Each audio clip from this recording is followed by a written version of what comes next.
everybody, it's Tuesday night. Welcome back to Grumpy Acres.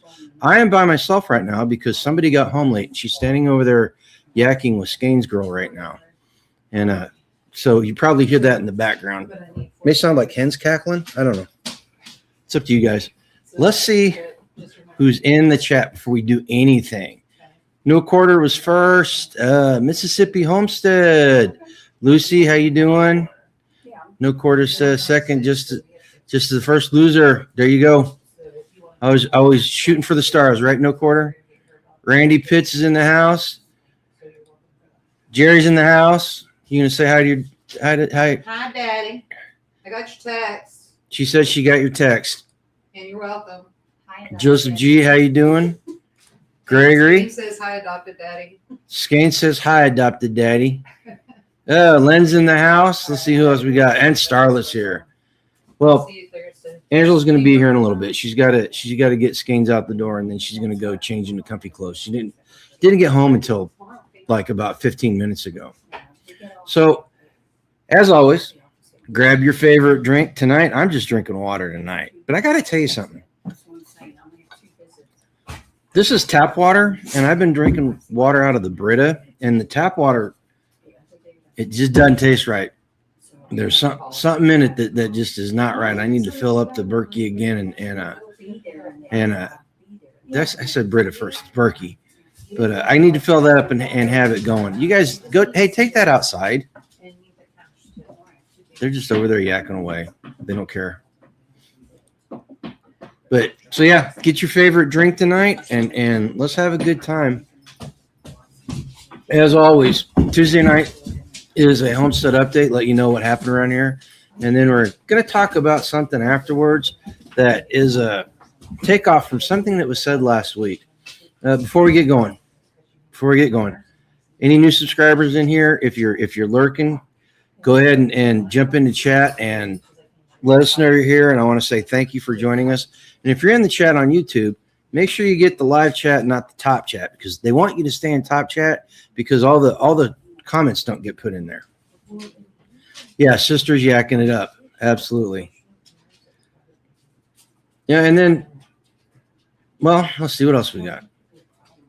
Oh, I'm supposed to ask you a question. I'm supposed to get, this is the engagement question part. This is part of the formula to make this a successful channel.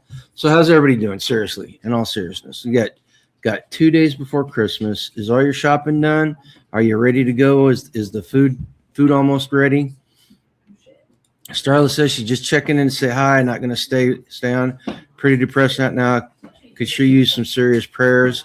I now believe that life in this country is not just or free. Well, Starla, you're in our prayers. And as far as life in this country, I'm learning it's what we make of it. And that's kind of what we're going to talk about after the update portion of the video is done. Kind of some is, I think Gregory said it last week, and I kind of ran with it and got a lot done on an idea that I want to share with you guys. But if you can make it that far, stick around. Time to do the upstate livestock and animals. Well, I'm not gonna lie, it's kind of a sad time around here at Grumpy Acres. A couple years ago we lost Baby, our mascot, and he was the original breeder that we had as far as the Nubian goats goes. And so Jasper took over the job of being the breeder, and he did a great job. Unfortunately, I had to put him down this week. He was kind of mopey on Saturday, and I was going to go up and get him some Nutri-Drench and see if we couldn't get him feeling better.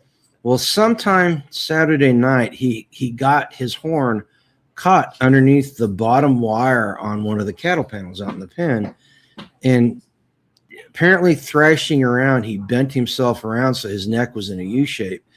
And I'm pretty sure that he did some severe damage to his neck, because I got him up and I got him to stand up, and he walked leaning against me over into the loafing shed, but he just got worse and worse and worse. He kept flopping around, and I finally had to put him down. So the torch has been passed on to Jasper's boys. He had some twins last year, and it's up to them to continue the lineage in the Grumpy Acres homestead. Is that a real fur hat? Yes, it is. This is a Mad Bomber winter hat, and I got it on just to celebrate the 65-degree weather we got outside and the 72-degree weather that we're supposed to have on Christmas. Very unbelievably nice weather for December up here in the 70s yesterday. Yeah, it hasn't gotten that warm here, but you know it would happen after Jasper passes away, because I wanted to make sure that he went back into the farm, and so I butchered him for dog food. And he was a big boy. I got probably 80, 90 pounds worth of dog food out of it. In fact, so much that I gave our neighbor Chris. You guys, if you've been around a while, you've seen him. He came on a live stream one time, and we talked bull riding. But I took 2 5-gallon buckets over for his dogs, and the girls have been eating like kings for the past 2 weeks. We cut Bucky up into dog food, and then we're working on Jasper right now. So he's still doing a job here on the homestead, which is a good thing. And it says we had a deer fawn get caught on our fence. It thrashed until it died. Couldn't tell if it broke its neck or its heart attack. Yeah, they'll do that. The goats and sheep just ruined the Premier One portable fence that we had. Just they'd get in it and they'd thrash around and just tear it up. In fact, the last time I actually had to cut the fence apart in order to get the goat out. So I've just quit using it. Haxtla Homestead did some homemade fences. They used the posts from old Premier One fence and was it that orange construction netting? I don't know if you guys know what I'm talking about. It's just the orange netting, and then they took and ran 3 strands of hot wire through it. And Darren says that it's been working great. So we'll see. Gregory says need to pull one of the ear flaps down and look official. Actually, this is what I was going to do. This was going to be my God. What's the uncle's name on Christmas Vacation? Uncle Eddie. This is the Uncle Eddie look. It's kind of the way I feel right now. Yeah. So the rest of the animals, they've been enjoying the warm weather. I let the mamas that were in the mama pen out today because it was in the 60s, and I got home and the lambs and the kids were just running all over that great big giant paddock. The sheep have been playing follow the leader, and they'll just zip around the paddock nonstop for hours on end. And then the goats are playing the dominance game. There's 1 female goat and 4 male goats, and the male goats are playing the dominance game. So they're humping each other, trying to see who's top of the food chain right now. They're pretty cute. We got 2 pygmies out of it, and then we got 3 kinders out of it. So we're gonna sell the pygmies or process them for freezer camp. The one of the kinders is a female, so we'll keep her for a breeder or sell her as a breeder. But the other guys are going to end up in freezer camp and going to 4-H or something. As soon as they're starting to get weaned, I'll put them up on Craigslist and see if we can't move them. And then the sheep, like I said, we've got six males and 1 female, and the female looks like a little Holstein cow, cute as heck. And how's Traveler's baby doing? What's that? What'd you name that sheep? That Mrs. Hacks is asking about the sheep that was hypothermic the day we were butchering last Sunday. Last Sunday, and she helped nurse it back to health. I guess a week ago Sunday. But you had a name for it, didn't you? I thought you named it Famunda. Was that what you named it? You mentioned it in a text to me one time. I was like, that's a weird name, Famunda. I don't know why they name it Famunda sheep. But so, oh, you named it Tubby. But who was the other animal you were talking about that started with an F? He's definitely not tubby. That sheep is not tubby. He's kind of a runt, to be honest with you. He's skinny. Him and Traveler and Francis's babies, the little Holstein female looking sheep, very skinny, very skinny. The other sheep are much woollier and just look a lot bigger physically. So we'll see. You know, if they grow up to be the size of Traveler and Francis, that'll be good. No, because he was in the bathtub. Well, that's a good name for it. I've just been calling him Sheep or Bro. So come on, bro, let's eat. Because we've been supplementing because Mama Traveler's still having a hard time producing a lot of milk, so he's hungry. But when I got home tonight, he had a full belly, and he didn't want anything to drink. So that's a good sign. Yeah, and we lost another chicken, and I'm gonna kill one of the dogs when I figure out which one it is. Dolly was gnawing on it, but I knew it was already dead when she got it because I found it the day before. But yeah, so that's still an issue. The garden and orchard, you know, I ended up putting more. I buried Jasper's head in the garden because I didn't want to throw it out to the coyotes, right? And so he's in the garden along with all the other animals that have passed. So we're getting some good fertilizer out of it. You know, it's kind of I kind of felt like how do I explain it? Okay, put a one in the chat if you've ever played a role-playing game, either on a computer or a paper game. But just put a 1 in there, and I'll know that you only understand what I'm talking about. But as I was cutting Jasper up, and I was doing it very crudely. I was using the reciprocating saw, and I was cutting him into bite-sized or, you know, meal-sized pieces for the dogs. I lost aura, if you know what I mean. I honestly, I felt like I was losing aura doing that to him because he was such an important part of the household as far as the flock goes, you know. But he ended up producing a lot of food, like I said, and so, you know, it was kind of hard. It was another emotional day, and I really wish it. So as far as naming the animal goes, I'm kind of done. I don't think I'm going to name any more animals. You know, I'm sure other people will, but I'll just deal with that. And I told Angela, you know, I said the reason it was so emotional is because Jasper, it's Jasper, Lola, Francis, and Traveler are the last 4 animals that are, well, and Roger's over at neighbor Chris's house. Those are the last animals that we brought with us from Pleasant Hill, from the old house. And yeah, Mrs. Hacks and Mr. Hacks watched Jasper when we first moved, and he was jumping over their fence. Yeah, and it's funny, Mrs. Hacks, when he never jumped the fence when he was here. And the fence is tall. The fence comes up to here on me when I'm standing next to it. And Jasper could very easily get over that fence, and he never did, which really surprised me, especially after he learned that he could jump fences over at your house. You know, but once those 4 are gone, you know, the attachment with the animals to the old place are completely gone. What? You look like Elmer Fudd over there. No, I don't. Uncle Eddie.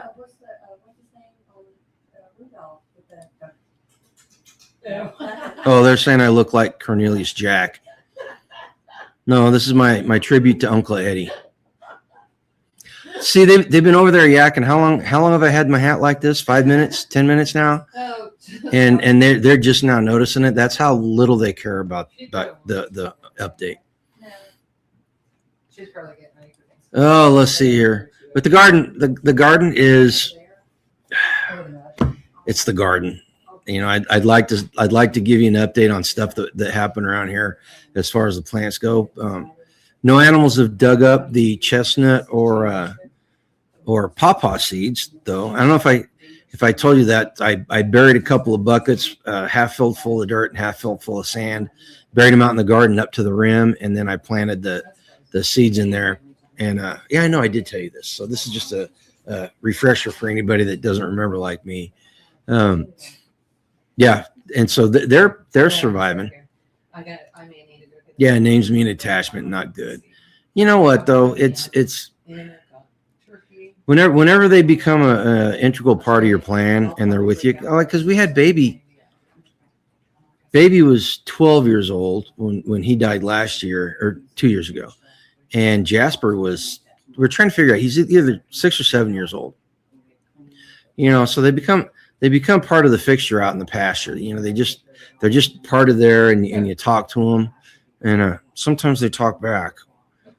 That's probably not a good thing if you think really hard about it, but sometimes they talk back. But it is what it is, right? You live and learn. Let's see here. As far as infrastructure goes, finally got all the stuff for the on-demand hot water heater.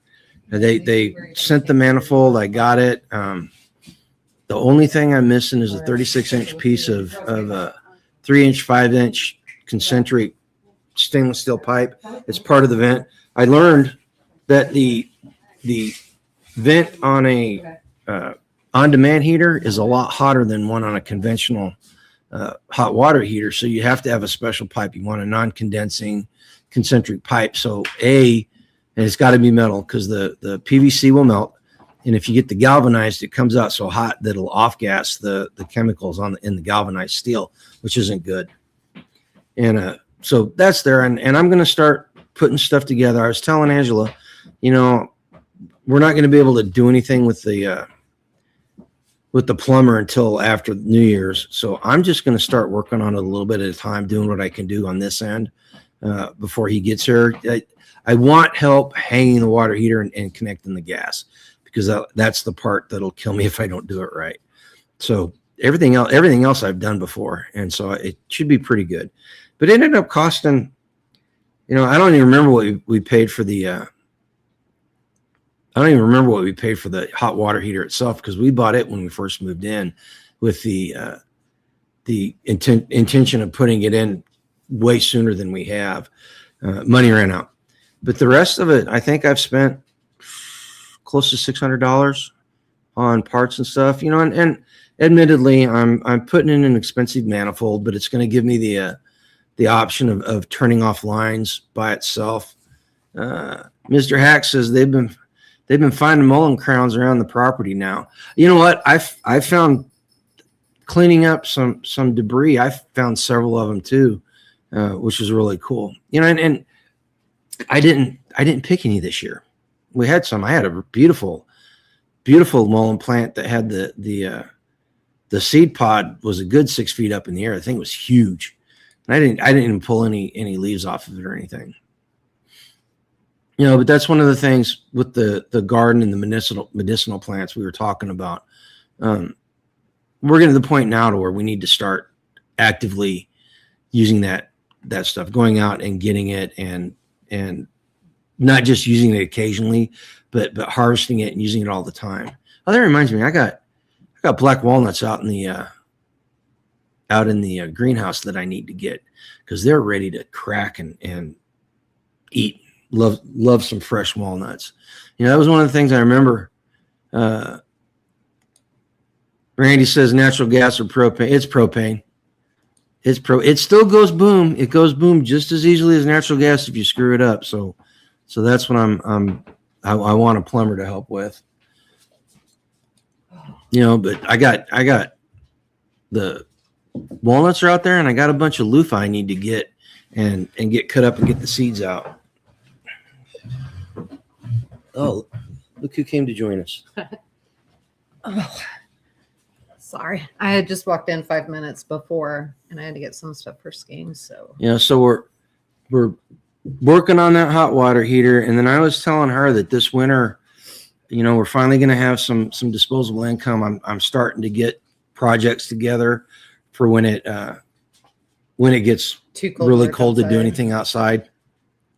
Still having problems with the wood splitter. That's bugging me. Is it bugging you? Yes. Is it bugging you? That's okay. Still having problems with the wood splitter, so I got to pull the carburetor off tomorrow and see if I can't get it fixed. That, and I still haven't got the skid loader, or not the skid loader, the 4-wheeler running since it went down last or 2 Sundays ago, I guess it is. So the grandbabies are going to be a little upset because they're not going to have something to ride. I promised them a ride on it when they got down here, but I don't think I'm going to get it working. You better get it working. I don't have time. I got X amount of time and You Y better amount of get it stuff. working. You're not working tomorrow. You can get it Yeah, working. I got to get other stuff done that's important. Get the 4-wheeler running. But and then let's see what else we got. Kitchen work. What's been going on in the kitchen? Getting ready for Christmas.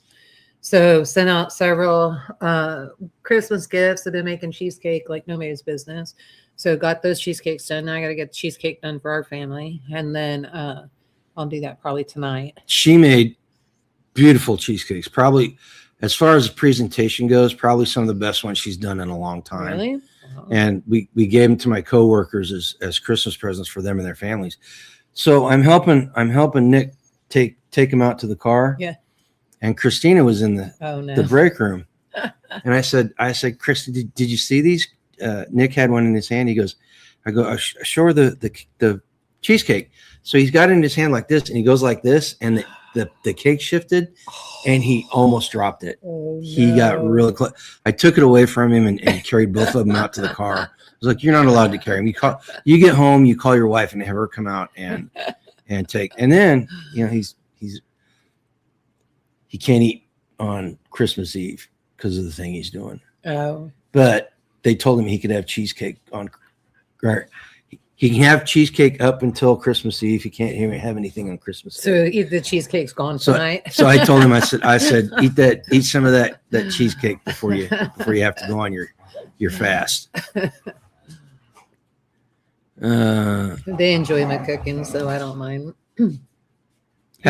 Nick always gets frustrated. His boss always gets frustrated at Christmas time because he never knows what to get him, because he says, like, everything I think of, you can make yourself.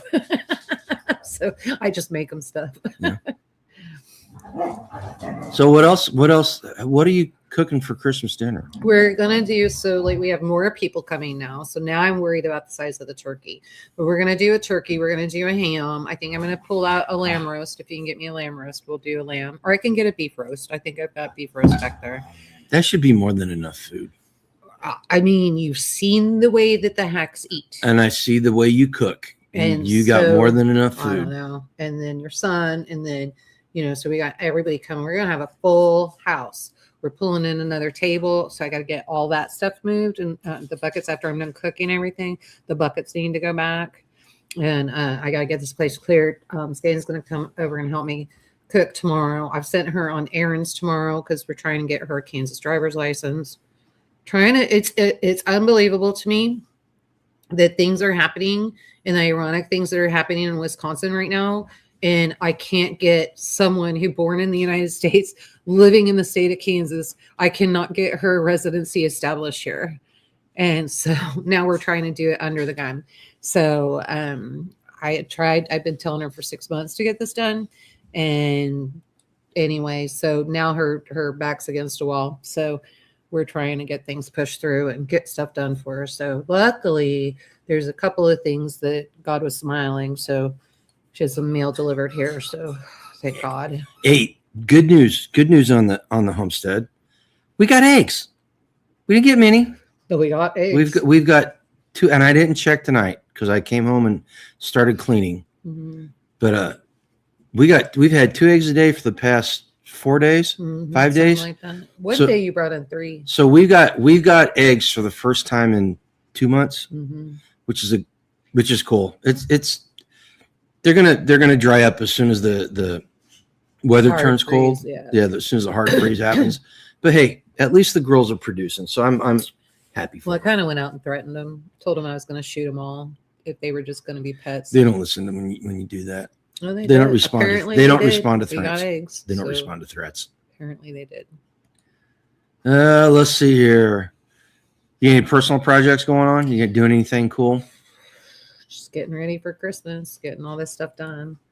So it'll be Hey. interesting. Reach into that open pocket on the backpack, the big one. This one, Reach down there. There's some papers in there. these. Yeah. Is that the book? So, book update. I've been working on getting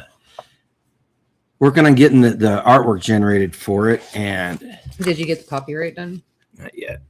And I got it, and it actually looks like. Let me pull up another. Like the book. Yeah. Now this is just a mock-up. I did this because our grandkids are going to be here.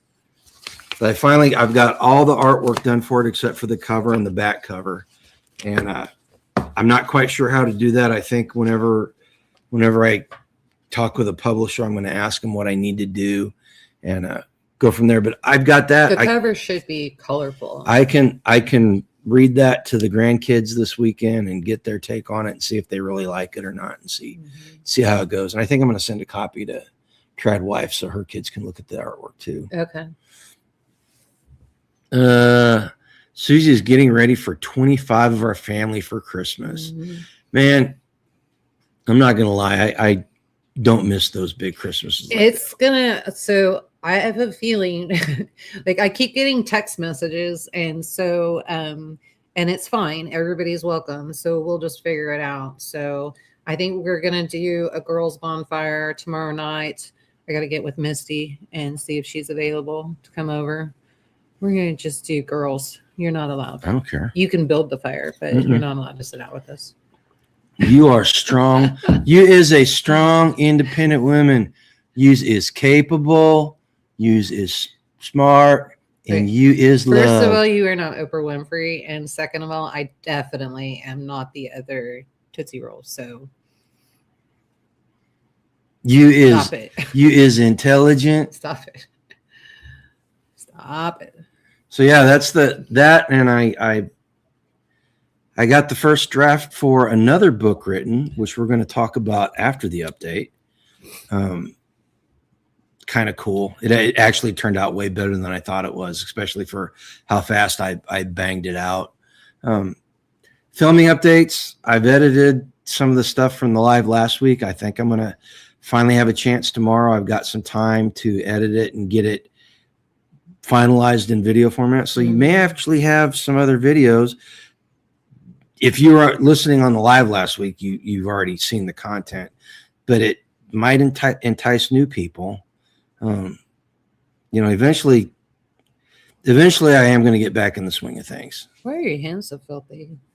Because I've been working. And filthy on my dining room table. I've been working, and this is all stuff that's ground into my hands and sticky. You need lotion. You need to wash and you need to lotion it. I don't even know where that came from, to be honest with you. I got black stuff all over my hands. Gross. Oh no, I know what that is. That's carbon from me cleaning the window on the stove. Oh, gotcha. Okay.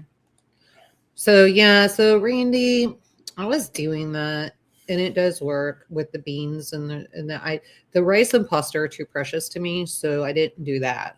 But I don't know. I don't know that it's worth it. I'd rather that in my arsenal than in my birds. Like, I don't know. When the world ends, I have to have pasta, beans, and rice. So I'm stingy there. I think it's okay that I'm stingy like that. That's part of being prepared. Yeah. So he's gonna come up to the gate. Can I just have a cup of beans? And those would be worth $1 million to me. So then you're going to give it to them, and they're going to go back to their raider party, and they're going to go. They got beans, and then they'll come back and raid us for your beans. They won't get it. But they won't get it. These are the things we got to think about around here. So, trying to remember what the guidelines were for that. I got to show you guys something. Okay, she's going to show us something. She's going to go get it right now. While she's doing that, yes, this is, I will admit, what she's bringing over is very impressive. And seeing it on a video is not anything like seeing it in person. Oh my God, this is beautiful. So our son-in-law has taken up woodworking. And for Christmas, he made us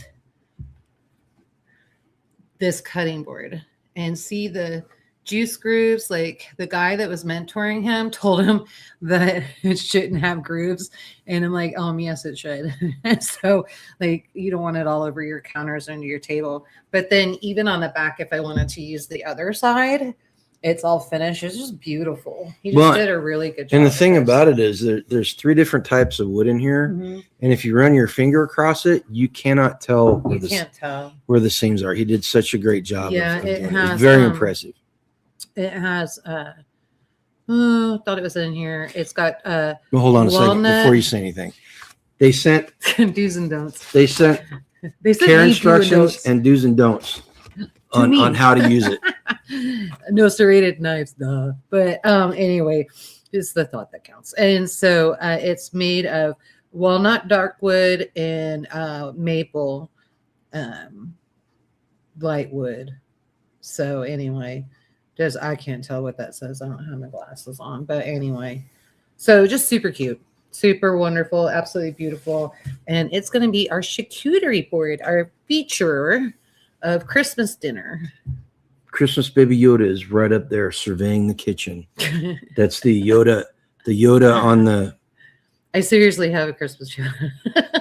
what would that? It's not an elf on the shelf. It's a Christmas Yoda. Well, it's the kitchen gnome. A Jedi on the Make cabinet. Sure that people stay out of my kitchen. Make me crack you with the whip. Yeah. You know the cool thing about that, we were talking with him a couple of days ago, and they don't have any room or money to buy all the woodworking tools. So he, in Salt Lake City, they've got a maker space where they have all the woodworking tools and machines and everything.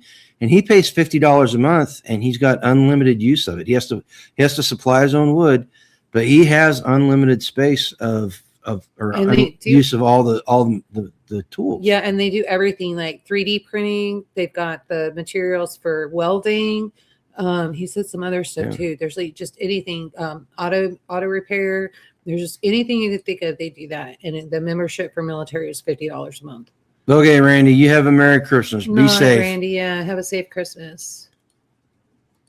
It gets hung on a wall. This is what I'm saying. So I have actually easels out in the outbuilding that are beautiful because I was specifically told that all of the air has to go evenly around it while it's curing.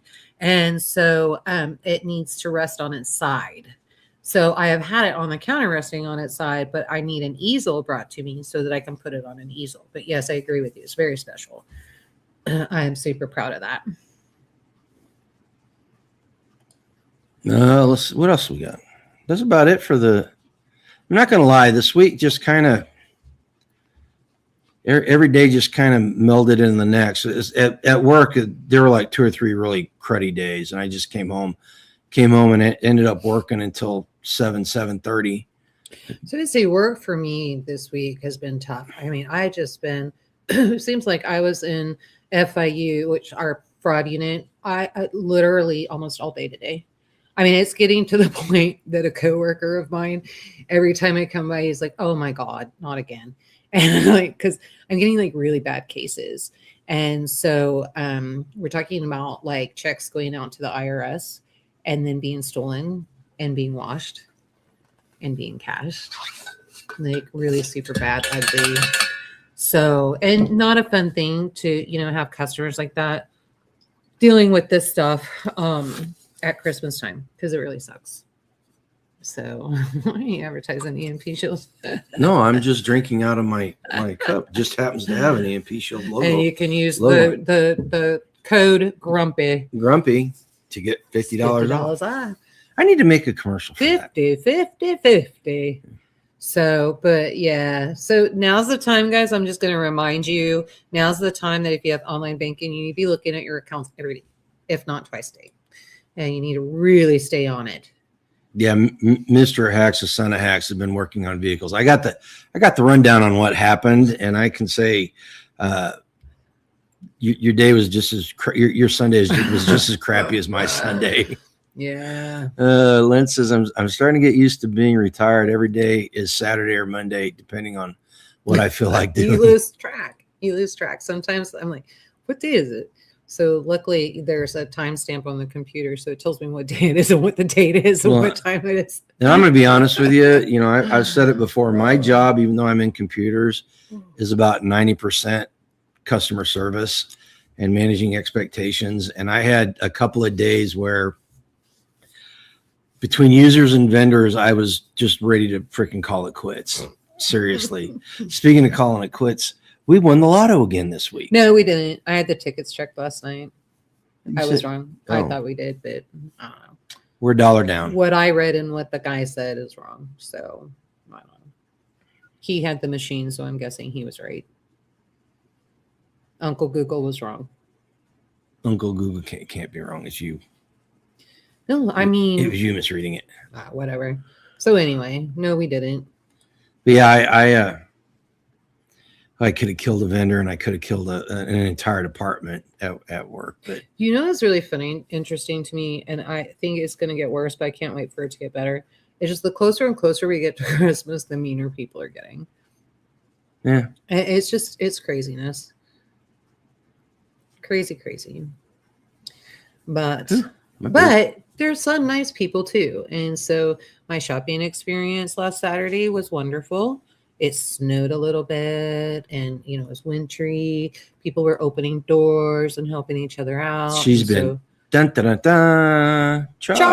Yes, we need to have a discussion about that for the beginning of the year too. So, like, I was totally thinking about this. There's no reason why I can't budget Christmas from January on. Yeah. I mean, just throw money back. I'm making good money. That would be prudent. Yeah. That would be very prudent. And paying cash, I could do some crazy stuff. So maybe just give out gift cards for Christmas. Well, you know what? But we also had some unexpected gifts that we got too, because we have somebody that's joining us for Christmas that is extremely homesick. And I just wanted her to feel special too. So we got her something that she can utilize in the shed and, you know, all of that. So, and I got my sister actual birthday presents this year versus a gift card. And she really enjoyed it. what'd you get her? Tea sampler set that had like 40 different teas in it. And you know how much she loves her tea. Yeah.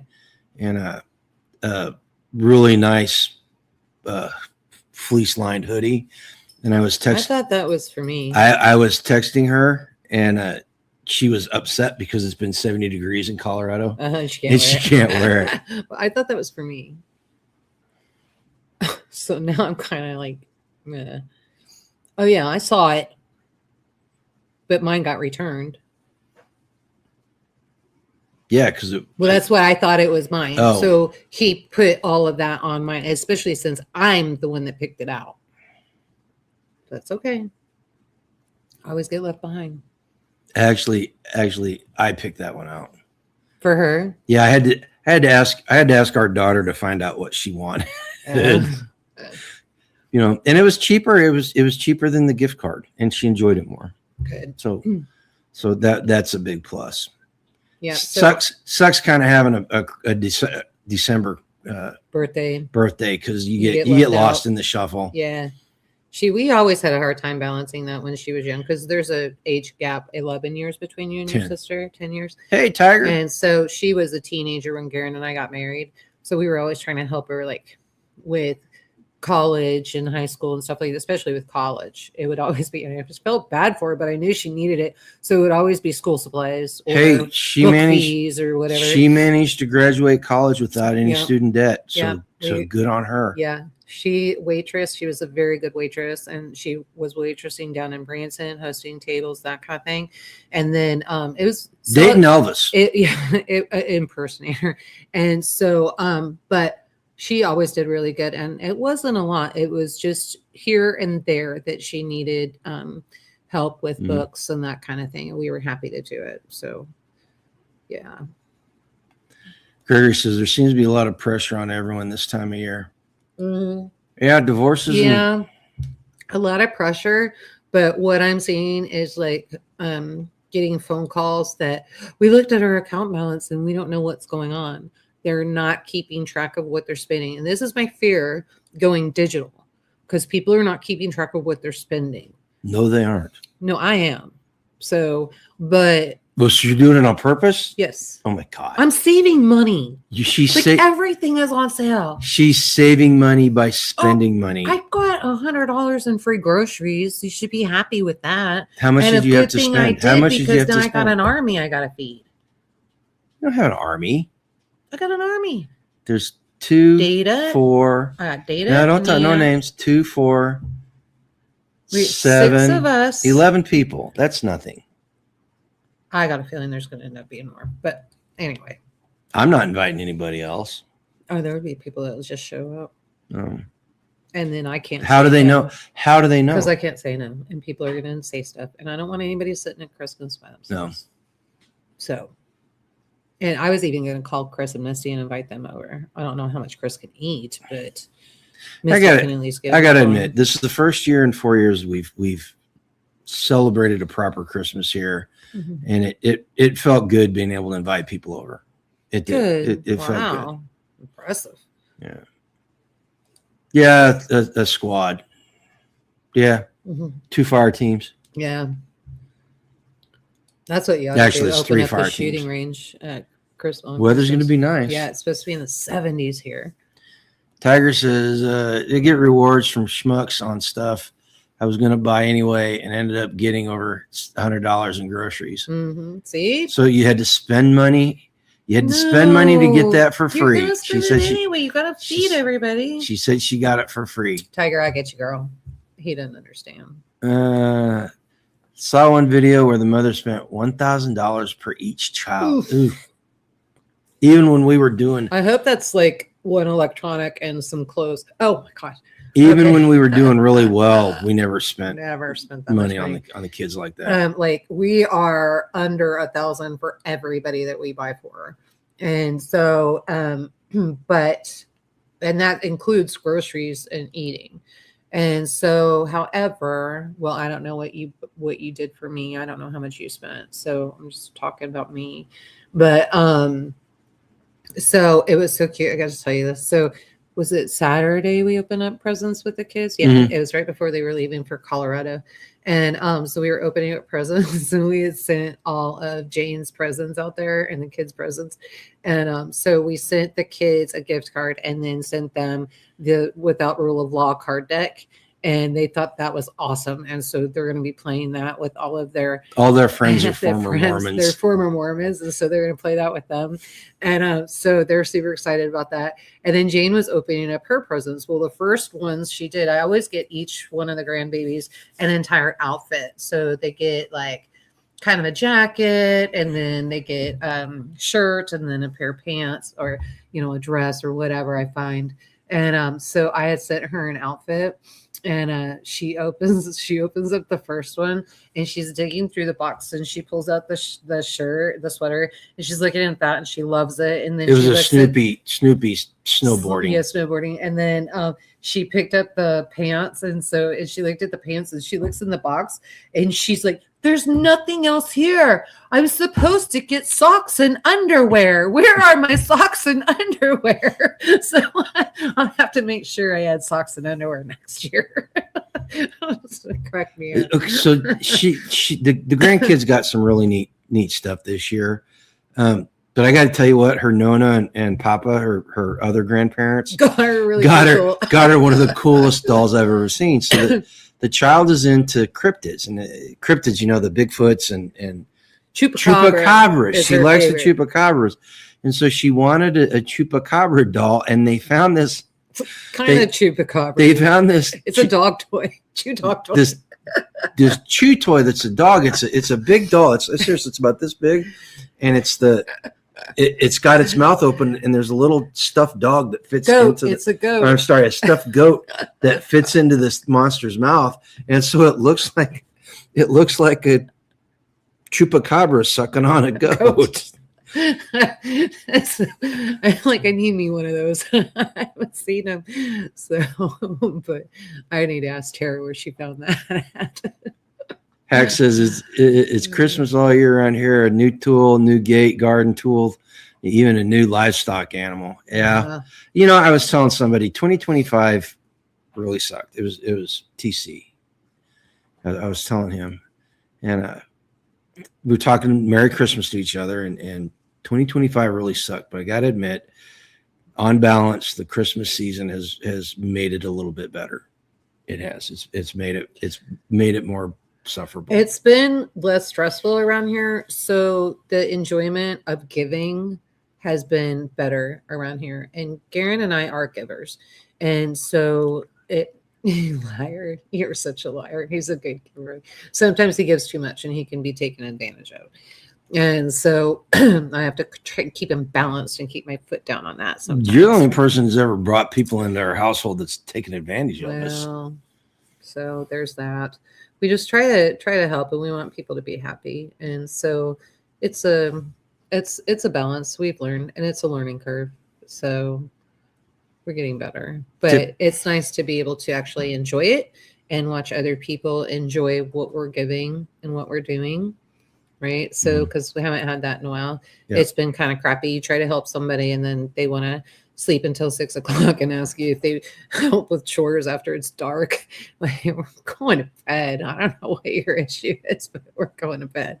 So, yeah. And honestly, we've been blessed the last couple of weeks. I mean, even with losing Jasper and the the emotionality of butchering all those animals, we made $1,000 off of it. And that basically paid for all it paid for all the water heater stuff. And we put a new screen door on last weekend because the wind blew the screen door. It was we had like really high winds. Dude, it bent. The door had 2 pistons on it, and it bent both pistons. And it tore the top hinge out. And the style of door had a retractable screen on it that apparently Larson doesn't make anymore. So we couldn't fix it after the dog put a hole in it. So we just went with a low tech, regular old door to replace it. And it's working great. It looks good. So that's interesting, Tiger. So the homemade gifts, those are actually the homemade, and they still cost money. So just FYI on that. But the homemade gifts, those are the best ones everybody loves. Those are the ones that I get the most compliments on, are the homemade gifts. And so I do a lot of canning. So we did apple butter, strawberry sauce, and that kind of thing. And then I made the cheesecakes and that kind of thing. And everybody just raves about it. So. Well, I was thinking about that, Mrs. Hacks. Whenever you're down. What'd she say? She wants some wine. So I got some Zinnia. The apple wine. The apple wine. Are you going to pull that out? Is it ready? I'll pull some out. It's not completely ready. Yeah. But it's drinkable. I got that sangria that Amanda likes. So I picked up a box of that. I'm not going to lie. It's not the best wine I've ever made, but it's not bad. It's not terrible. I drank some last week on the live. It's sweet and dry. It reminds me a little bit of, it's not award winning like theirs was, but remember the apple wine that we used to get down Buffalo Creek. Yeah. Kind of remind me of that. Just a little bit drier, but it's only 8%. Yeah. But we're going to have to watch you and how much you drink, because you can't tell it's alcohol. So you're going to keep an eye on Patty. I can taste it. I'm going to be cooking. You got to keep an eye on Patty. So we'll break some out. Patty is not a drinker. Do you want it in a solo cup? You want to get your solo cup? Yeah, you want it in a proper wine glass. Solo cup or a proper wine bottle and glass. I can we can bottle provide both. I got to find my corker. I think I know where it is. It's down. My corker is back there. No, for putting corks in bottles. Oh, putting corks. Oh, yeah, because you got to get her some bottles filled. Yeah. Yep. Who knows? Me and her may just sit there and drink what's there. She can't drink like you do. I can't drink like I do Patty will be anymore. asleep in a heartbeat. I see it now. Patty and Skanes both be like, what does apricot wine taste? It tastes like apricots. Kind of like grape wine tastes like grape wine. No, honestly, the taste of a wine depends on the yeast you use and how much sugar's in it and how long you let it ferment. she won't take her meds. That Oh Lordy, we're in for it. No, it'll be fun. I can make Kool-Aid wine. It's drinkable and does the job. That's about it. I made a batch of wine once. My friend's mom want to make her cases of it. At the old house, I used to make wine all the time. All the time. Limoncello, my Skeeter pea. The Skeeter pea was Lexi's favorite. Yeah, Skeeter pea. Everybody loved that. That's the hillbilly name for a limoncello, which is dead simple to make. It's dead simple. Yeah. Yeah, we elderberry. He would make tons of bottles of that, put it in the fridge, and I knew we weren't drinking it. That's how I found out that my daughter was drinking. Her and Kat were, so Lexi stayed in the basement and she had a room down there, and her and Kat were just having sleepovers and helping themselves to the wine. Like, where's all this wine going? She finally looked at me and she was, Kat and I, like, nothing I can do about it now. So, but I'll get back to doing all that stuff. I'll get back. We got another year of intensive fixing the property and fixing the house, and then the nice part is that now, so we have somebody that is what he does. He does construction remodeling and all of that kind of stuff. He does it for the housing authority at the tribe. And so he offered to help us. And so I don't want to take advantage of that. So what we're hoping is possibly being able to work out like a trade for butchering animals for him, because they love the lamb and that kind of stuff. Or just paying him outright, and hopefully him not charging us an arm. Like, I don't think he would. He offered to do it for free. So no, I'm not gonna. Yeah, but no, I think we'll give him grease the wheel a little bit. So because he's coming in and giving us $250 for a side and $500 for a whole and that kind of thing, and so there's no need for that. I was talking to him today, and even at unbutchered side at $5 a pound, it weighed 50 pounds. Mm-hmm. Once you probably get anywhere, depending on how you cut it, like the capicola, he just cut the neck off and didn't debone it. Mm-hmm. But you get anywhere from 20 to 30% loss on it from the bones and everything, depending on how you do it. Yeah, but that's still broth. And he's getting it at like $6 a pound, and him and I were talking. You can't buy lamb. I just don't understand. You can't buy anything at $6 a pound. You can't, like not butchered meat. No, I mean just beef in itself.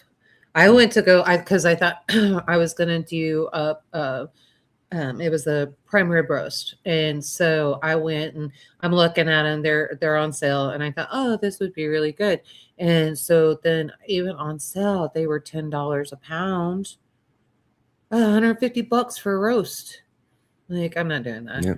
I'm not doing it. Yeah. So here's, especially when I can go, to my backyard and go, I'll have that roast. Here's the challenge for everybody. If you are not raising animals, it's perfectly fine.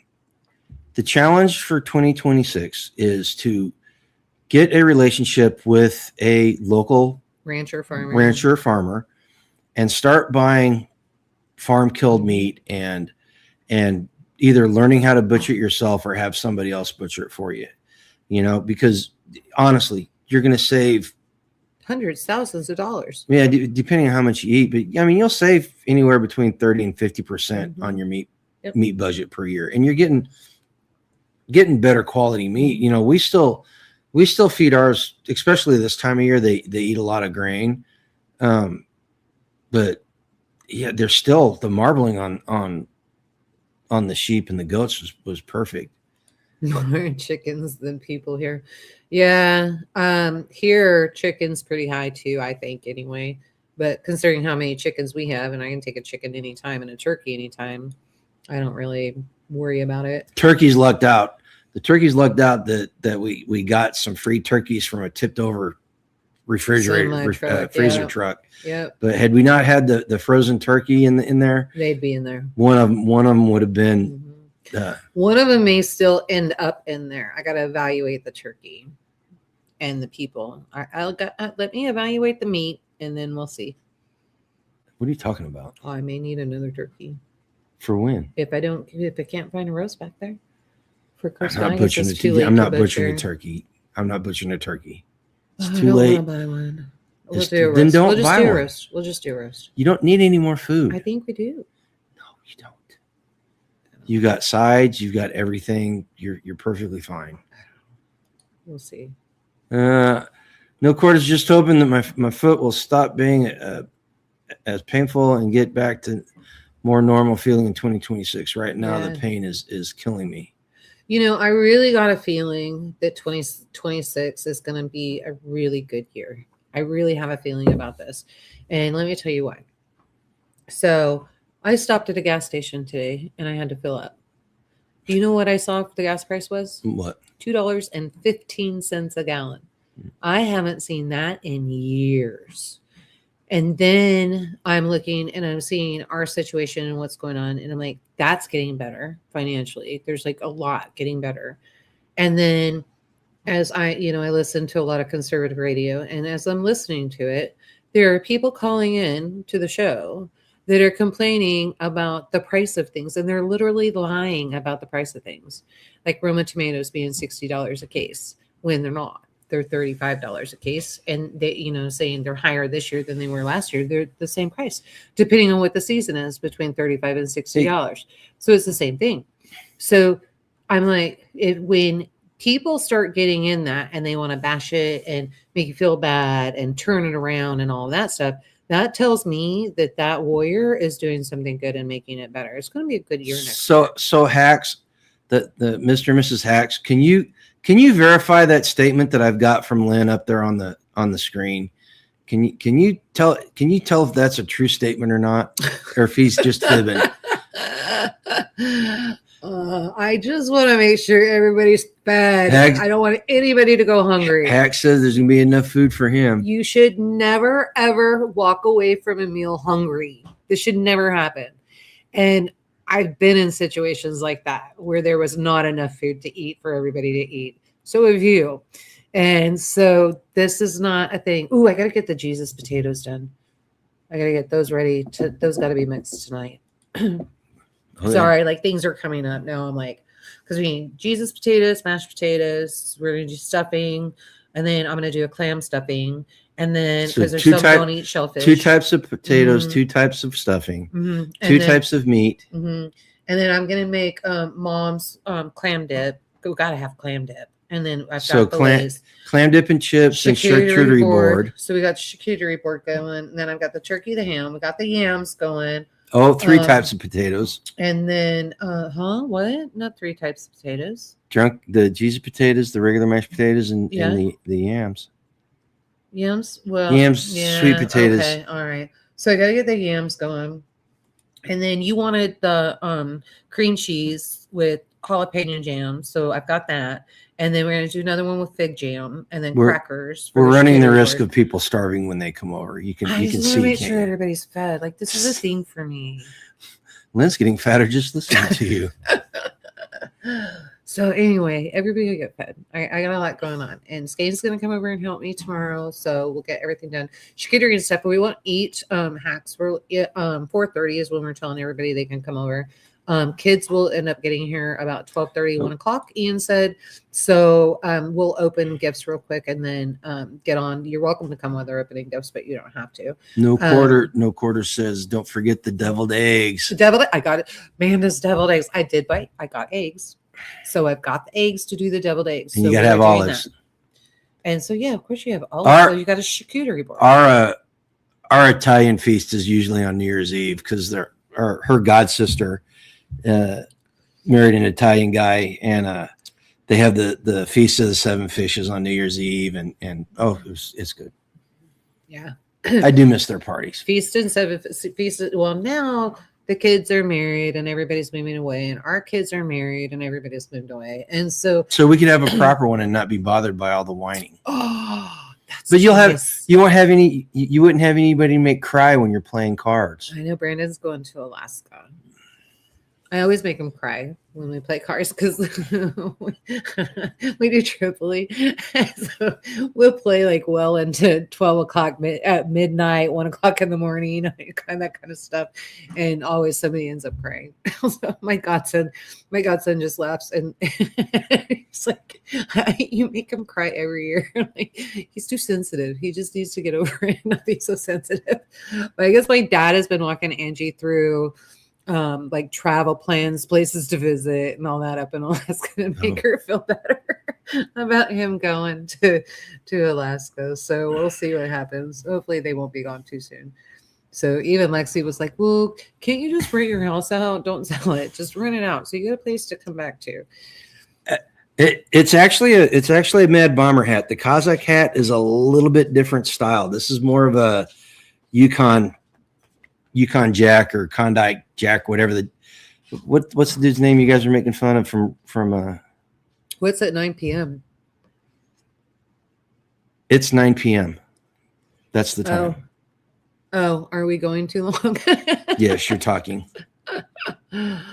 Okay. Are they ready for politics? I think is what he's trying to say. That's not politics.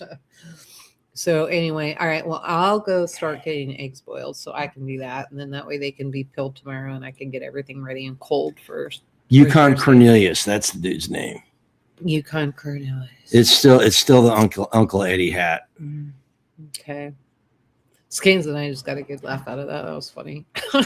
No, what was funny was me wearing it. We were thinking of Rudolph the Red-Nosed Reindeer, the guy that was eating the. You didn't notice for 10 minutes that you didn't notice for 10 minutes. My back was turned to you. We were trying. No, you didn't. You were standing right there facing me. So, and we were laughing at you. After 10 minutes. Right, you guys didn't notice. Paid attention to you. So, what is he wearing? That's ridiculous. So anyway, all right, guys. Well, I've got 2 long days of cooking and an evening. So I shall see you all later. Good thing the Skins is coming over to help you because I got my own stuff I got to do. Oh, you're going to help me move stuff because I got to get another table and chairs in here. Skins can do it.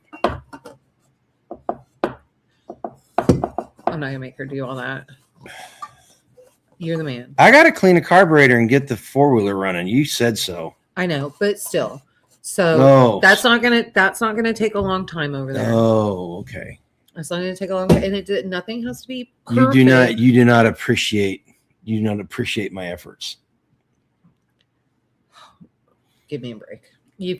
He's literally out of 16 days he works for. There's plenty of time for you. In the next 2 weeks. No. I go to the JOB 4 days. I'm going to be working my butt off. I said you work 4. No, I'm working 16 days. I know what I'm saying. Although you know what, I am gonna take Sundays off. Well, Linda wants to know what Jesus potatoes are. Oh yeah, they're good. Jesus potatoes are a type of potato that when you eat them, you go, "Oh Jesus, this is good," and then you eat the whole pan. Isn't that your dad's recipe? No, no. Who came up with that? Oh, I don't know. Did Dad give that to Denise? It's like so you take the shredded potatoes, the what are those called? My mind's going blank. It's the hash browns. So you use the hash browns and then cream cheese and sour cream and seasoning and all, like super cheesy, and then cheddar, and then it's good. It's just so good. So yeah, those are Jesus potatoes. They are good. Yeah, they're good. Yep. They are good. All right, so I gotta go start working on stuff. All right, guys. Take care. Be 10% better tomorrow than you were today. Have a very safe and Merry Christmas. And keep your hearts open to good things. And are we going to see them next Tuesday before New Year's? Yeah. All right. Then I'll say what I was going to say next. It's 2 days before New Year's. New Year's is on Thursday. Yeah. Well, New Year's Eve, everybody's going to be doing stuff. I don't know. Anyway. Okay. All right. Bye, guys.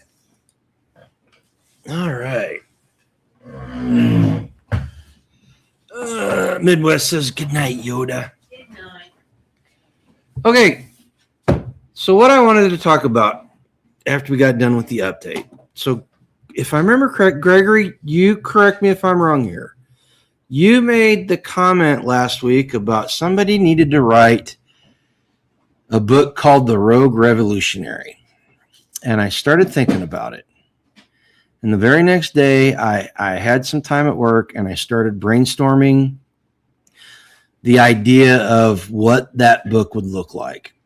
And I came up with what I thought was a really good idea. So I started running with it, and I was using AI to help me write it. So the working title of the book is The Rogue Revolutionary, the Moral, oh God, what is it?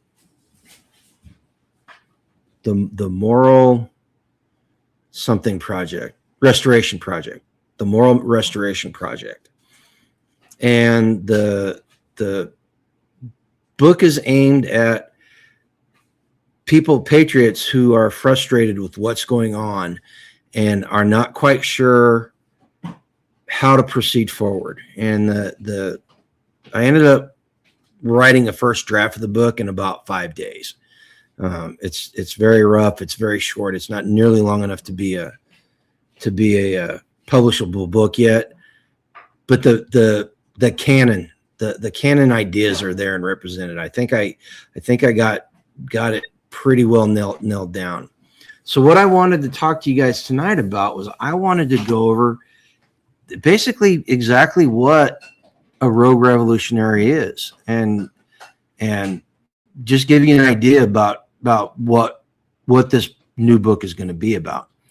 And I was looking for a historical quote that I could start this little section with, and I found one from Alexis de Tocqueville, who is a 19th century Frenchman who traveled the United States in the 1840s, 1850s, and he just traveled all over the United States, and he wanted to see what made America America. Fantastic book. On Democracy is the name of the book. It's Alexis de Tocqueville, and highly recommend it. But I found a quote from him, and it says, "The health of a democratic society may be measured by the quality of the functions performed by its private citizens." That single sentence right there, from where I'm sitting, sums up exactly where we are as a country and a society. Len says an ebook, get traffic for whatever your product, classes, other. Well, Len, I'm working on that. I'm not at liberty to talk about that right now because there's other people going to be involved in that portion of it. But yeah, so here's what I came up with. This is what a rogue revolutionary is. So when people hear the word revolutionary, they imagine chaos, burning cities, masked mobs, and blind rage. That image is useful. It's just not you, right? We live in a time where institutions are decaying, trust is collapsing, and legitimacy is being quietly replaced with force and narrative control.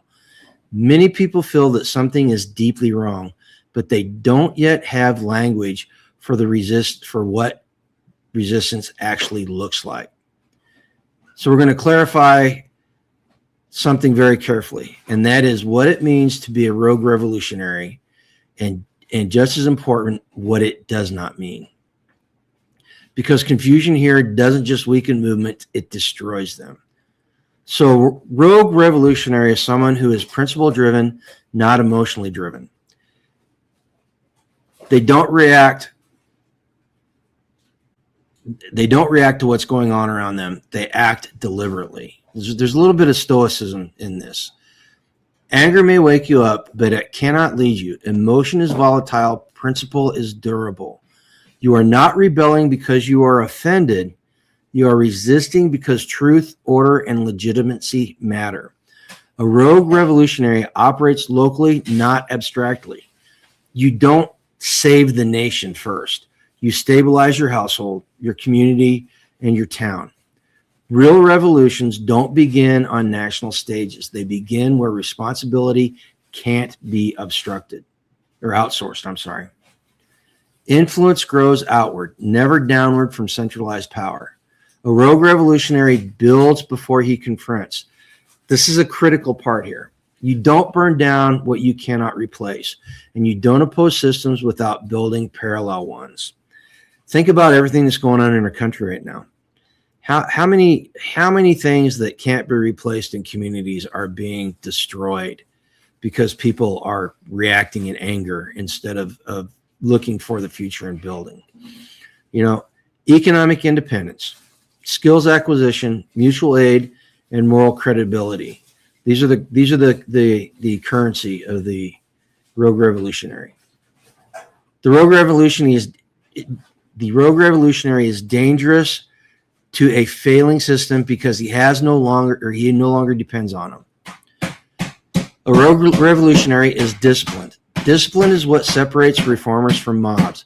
You control your speech, you control your impulses, you choose restraint when escalation would feel good but solve nothing. Discipline is power, delayed for strategic reasons. Now here's where most movements fail. This is historical. They spend all their time talking about what they're against and almost no time defining what they refuse to become. If you don't clearly define your boundaries, someone else will define them for you, usually your enemies and usually dishonestly. Think about the propaganda things we've been talking about the last couple of weeks and the videos I did last year. How many times have they tried to define who you are and it be completely dishonest? So before we go any further, we need to be explicit. Because a rogue revolutionary is not a thug, not a radical, and not a nihilist. If you get this wrong, you don't just lose credibility, you become the justification for the very system you oppose. So let's talk about what being a rogue revolutionary does not mean. It means that you're not a loot and burn revolutionary. Chaos is not courage. Destruction is not reform. Burning institutions without moral authority creates power vacuums, and power vacuums are always filled with the worst actors. If you celebrate collapse without preparation, you are not a revolutionary. You are an accelerant. It means that you're not a tool of ideology. Ideology replaces thinking with slogans. I'm sorry. It means that you're a tool for ideology. And how many of us has been kind of guilty of being a tool for an ideology recently? I know I can think of a couple of times when I crossed that line and I shouldn't have. The rogue revolutionary does not outsource moral reasoning to movements, parties, or tribes. You evaluate actions by consequences and legitimacy, not by whether your side approves. How much have we heard that in the last week or so, where people are condoned for doing what they do simply because they've got the certain letter by their name? If you stop thinking critically, you stop being useful. It means they are not obsessed with violence. To be clear and honest, violence is always a possibility in human conflict. History confirms that. A rogue revolutionary treats violence as a last resort contingency, not a goal, not a fantasy, and not an identity. How many LARPing preppers are there out there that are preparing for the apocalypse? I mean, I can think of a ton of them just off the top of my head. If you want violence and you're not restoring order, you are announcing moral failure. Preparedness is wisdom. Eagerness is recklessness. It means they are not seeking martyrdom or fame. You don't need applause. You don't need viral clips. You don't need recognition. Quiet competence outlasts loud rebellion every time. Movements survive when leaders are replaceable, and values are not. A rogue revolutionary does not overthrow society. He outgrows the parts of it that are failing. He becomes harder to control, harder to intimidate, harder to manipulate, not because he is violent, but because he is rooted, prepared, principled, and connected to reality. And that is far more threatening to a broken system than rage ever will be. Lynn says most of our institutions are just skin suits right now, demanding respect when they don't live up to their history. Everything has been made political. Yep, and that's exactly what this whole idea is meant to fight. I was kind of surprised by the depth of what I was able to create in such a short amount of time. And as I'm rereading it for the second time, I'm doing some finishing edits on the first draft just to get it exactly like I want it before I start expanding it. But it amazed me, just like the practical survival lessons and preparedness lessons in the Bible book that I'm doing. It surprised me how many times when I'm reading this book, I'm like, oh, I failed at that. Or, oh, this is exactly what I believe, as I'm delving deeper into the ideas and stuff and trying to expand on them. This is something that needs to be done. If we as patriots, and you have to understand something, the people on the other side think they're patriots too. The question is exactly what are they patriotic for, right?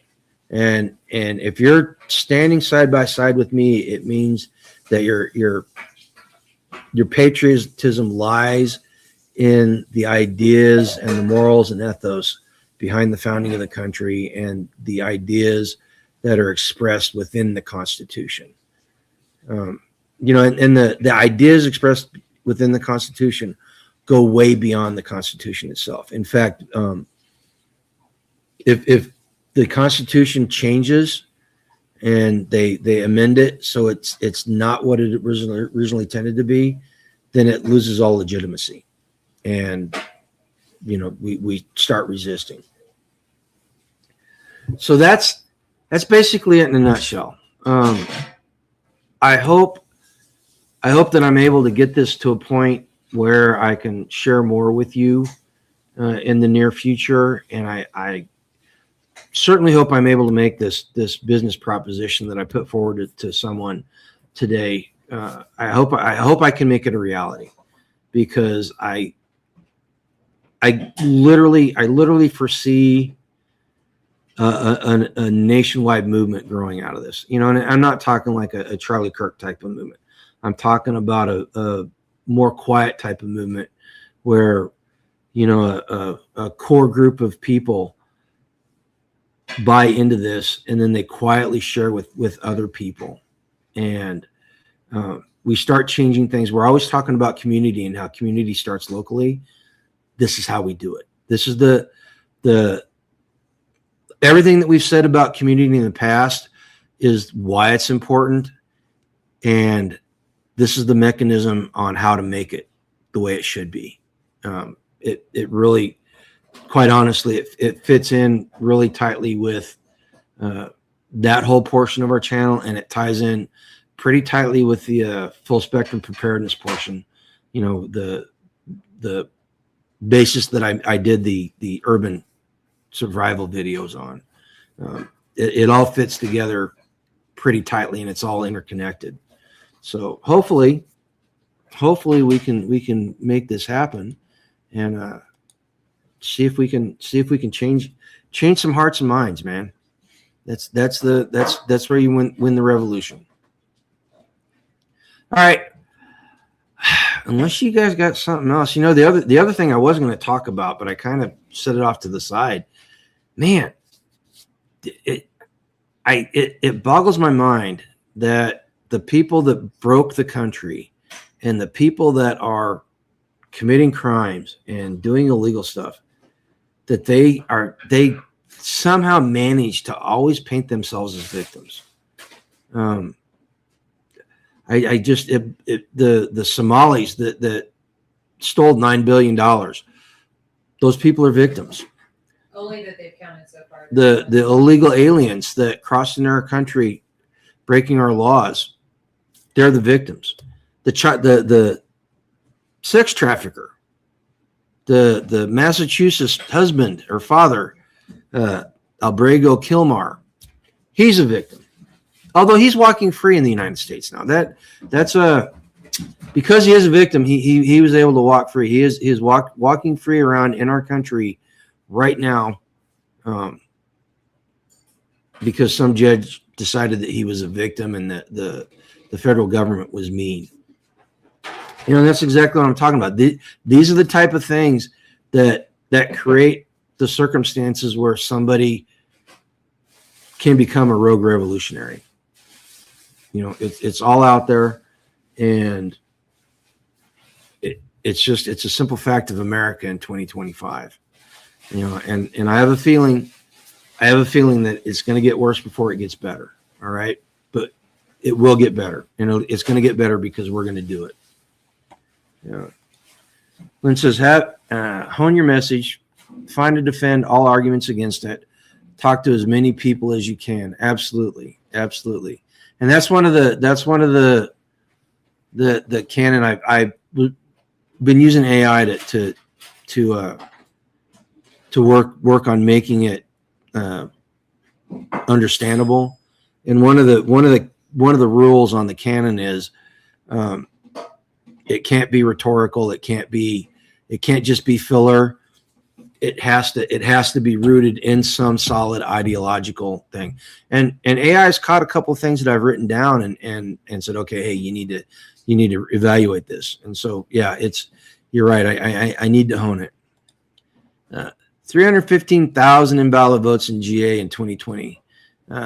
We've been told for years that couldn't happen. Well, we've all known what they told us was a lie, Lynn. I mean, this is going out on YouTube, and I probably get in trouble for it. But we know everything that they said about the 2020 election was a lie. And it is what it is. It's water under the bridge.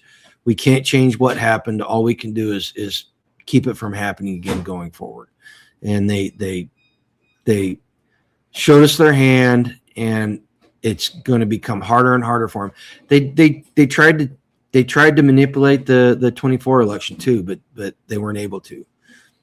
So this is another reason why we need to become involved. We need to do this. Oh, Paul Robinson says Maryland man, not Massachusetts. Okay. I live in Massachusetts. Victimhood is easy. Got less choice with no expectations. Oh yeah. And that's the victim Olympics is going on right now. Everybody's a victim. Everybody that is upset with the results and they don't like the way they're being treated. And Thomas Sowell's got a quote to paraphrase it. It's when you've lived a life of, oh gosh, how's it go? When you've lived a sheltered life, when you're made to be responsible, everything feels like oh gosh, I can't even think how it goes. Hang on, anyway, somebody can look it up. Anyway, everything feels like you're being picked on. We get told a lot, but do we believe it? Less and less right now. And this is once you see the patterns, it's very hard for them to be unseen, and you can catch a lot of what's going on. Okay, guys, listen. Been at this almost an hour and a half. Time to start closing up shop. Listen, appreciate it. The 10 of you that are I'm seeing as being in chat right now. Thank you for sticking around. I hope that everybody has a safe and happy Christmas if you celebrate it. If you celebrate something else, I hope that you have a safe and happy that as well. Let's not forget the reason for the season. And it sounds cliched, but the whole reason is to celebrate the birth of the Lord and Savior. And that is ultimately what we need to keep in our bullseye with this, and not the gift giving, it's and not everything else, not all the bells and whistles that they put on it, and finally, if you want to help the channel, don't forget about the spread shop, new spread shop merchandise. Don't forget about the other affiliates that we use. I'm going to be 2026. I'm going to start dumping some affiliates and start trying to get some more and do a better job of bringing you guys. And don't forget our Amazon store. There's a bunch of stuff on the Amazon store that we use and we recommend to other people. And with that said, go out tomorrow, live a life done free, wake up the next day being better than you were the day before, and have a Merry Christmas. Take care, y'all. Merry Christmas. Merry Christmas, she said. Introducing Rockpot, the revolutionary portable slow-cooking appliance that keeps your meals warm for over 9 hours without the need for electricity or propane. Simply heat the rock tablet on your stovetop or over a fire, place it in the rock pot with your ingredients, and enjoy perfectly cooked meals wherever you are. Plus, the exterior remains cool to the touch, ensuring safe handling on all your adventures. Get $10 off your first purchase by clicking on the affiliate link and using the code GrumpyAcres at checkout. Elevate your outdoor cooking experience with Rockpot today.